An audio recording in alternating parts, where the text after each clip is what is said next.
এই দেখো আগামীকালকে আমাদের ধান লাগা হয়েছে। তো রাত্রে খুব বৃষ্টি হওয়ার কারণে এখন আসলাম দেখতে যে ঠিক আছে কিনা ধানগুলো। ভালোই আছে, একদিন হলো আমাদের ধান লাগার। এই মেঘের অবস্থা খুবই খারাপ, পুরো বাদল বাদল, কখন বৃষ্টি আসবে কোনো ঠিক নাই। এই যে দেখো আকাশটা খুবই সুন্দর লাগছে এবং এই যে কালকে লাগা হয়েছে ধানগুলো।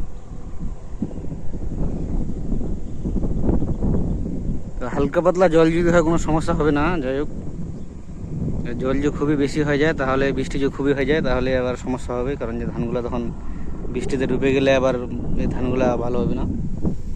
নর্মাল এক সপ্তাহ যদি বৃষ্টি না হয়, যে হালকা করে বৃষ্টি হয় তাহলে ঠিক ঠিক থাকবে।